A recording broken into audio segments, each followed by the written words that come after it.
Good afternoon guys. Ayan nga, nagulat nga si mama kanina. Prinang ko siya na may nahulog. Kasi ayaw niyan lumabas ng kwarto. Panay na lang siya TikTok doon sa kwarto. Wala na siyang labas-labas.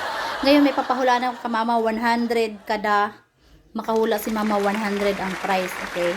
Samahan nyo kami dalawa ni mama. Kasi wala na labas-labas sa kwarto para TikTok to. Ito yung hulaan ni mama.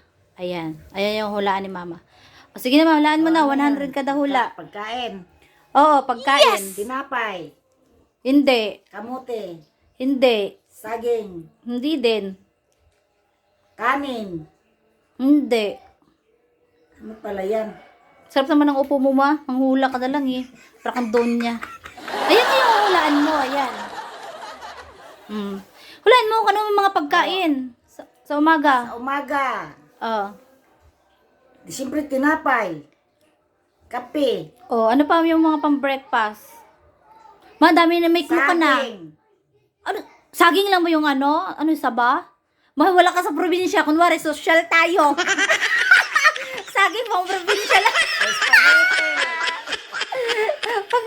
Pang-probinsya yung inisip mo eh. Spaghetti, hindi. Hindi naman nag-breakfast yung mga social na spaghetti. Maalalahanin mo, 100 yan, 100. Oo nga, para kung magkapera, hulaan ko talaga. Dali na, breakfast nga. Hindi ko nga alam. Yung breakfast, ang alam ko, Saging? saging.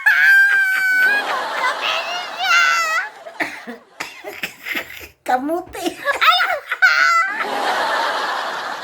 Mawala. Pansit.